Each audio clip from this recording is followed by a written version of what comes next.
Okay, this is Dave T1963. It's March 17th and I'm out scouting up in southeast Oklahoma. And I just want to point out a buck bed site.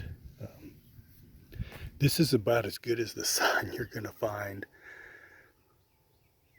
of a buck bed, but it also gets overlooked quite a bit. Now I'm obviously up here near a very large reservoir, and this is a little peninsula that juts out in here.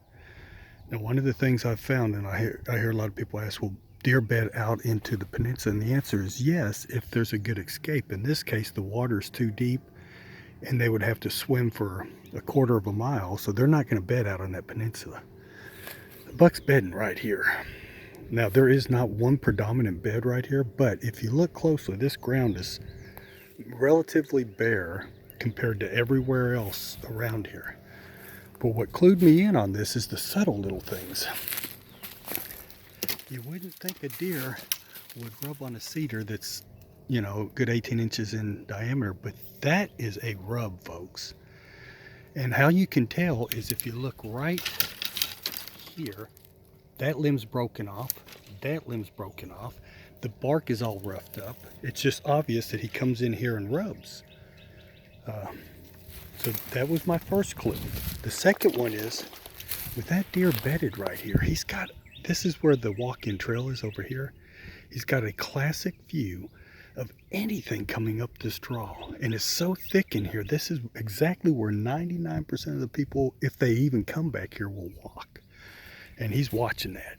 He's got an escape bridge down this little bitty ridge right here, or if he needs to, he can escape down that ridge.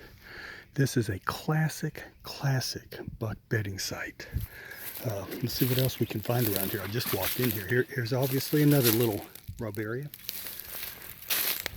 This tree's got some nicks in it.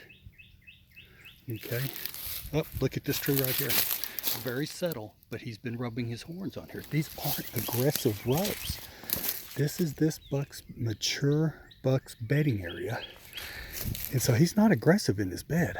This is a safety zone. He might get up and casually rub here and there and, strengthen his neck muscles and stuff like that. And that's what you're going to find typically right around the bedding area. Now, I hunted over here last year, and I knew that this was a bedding area, but I hunted back off here.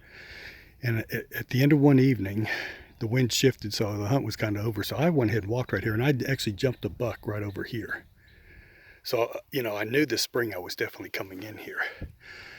So what I'm learning from this site right here is there is only one setup for the evening.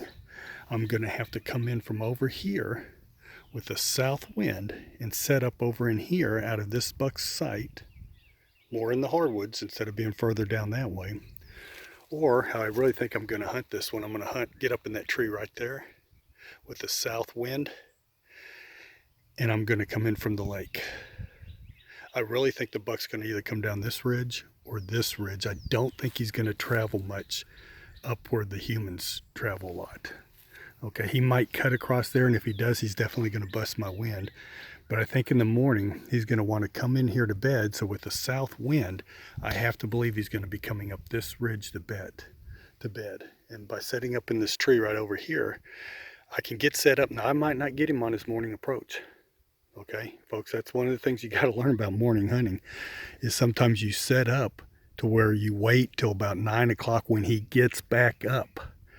And this deer is not going to bed here all day long, okay, especially in our Texas heat. He might come over here in the middle of the day to go to get a drink or whatever. But anyway, there's my tree.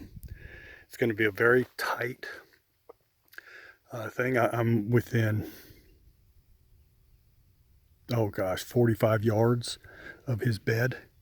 Some of the compound shooters could probably set up in that tree and shoot this deer right here at his bed. With my trad bow, I can't. I'm going to need him to at least work out to here. Okay, and here's the thing. If I get up in that tree in the morning and I see this deer come into here or bed back even further up in here, I got to stay put, folks. I'm going to stay in that tree until that deer moves again or until nightfall.